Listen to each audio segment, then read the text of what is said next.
National இன்டாக்ரசி cannot be built by breaking the bottom. அந்த அம்மா பேச ஆரம்பிச்சிச்சு. ஒன்னும் மோடினால பேச முடியல. Came from Senthur parliament. Senthur பார்லிமெண்ட்ல இருந்து நான் வந்து பேசுறேன்.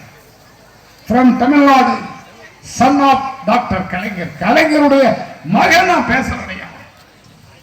ஆக சகோதரர்களே, ஒன்னே நான் சொல்லி 2 நிமிஷத்துல முடிச்சுக்கிறேன்.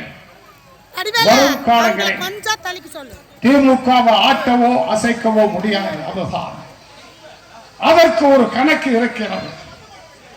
தமிழ்நாட்டிலே மொத்தமே 7.5 கோடி பேர் தான். தமிழ்நாட்டிலே மொத்தமே 7.5 கோடி பேர் தான். 7.5 கோடி வாக்காளர்கள். அந்த 7.5 கோடி வாக்காளர்களிடத்திலே 1 கோடி பேரான யாருக்கு என்னமும் செஞ்சாலும் போயிட்டு போறேன்ட்டு அவங்க பாட்டு பேசாம இருப்பாங்க. அந்த 1 கோடி பேர் போற பிற்பாடு 7.5 கோடியில் 6.5 கோடி பேர் இருக்காங்க. அந்த 6.5 கோடியில 3.5 கோடி பெண்கள், 3 கோடி ஆண்கள். நான் கணக்கு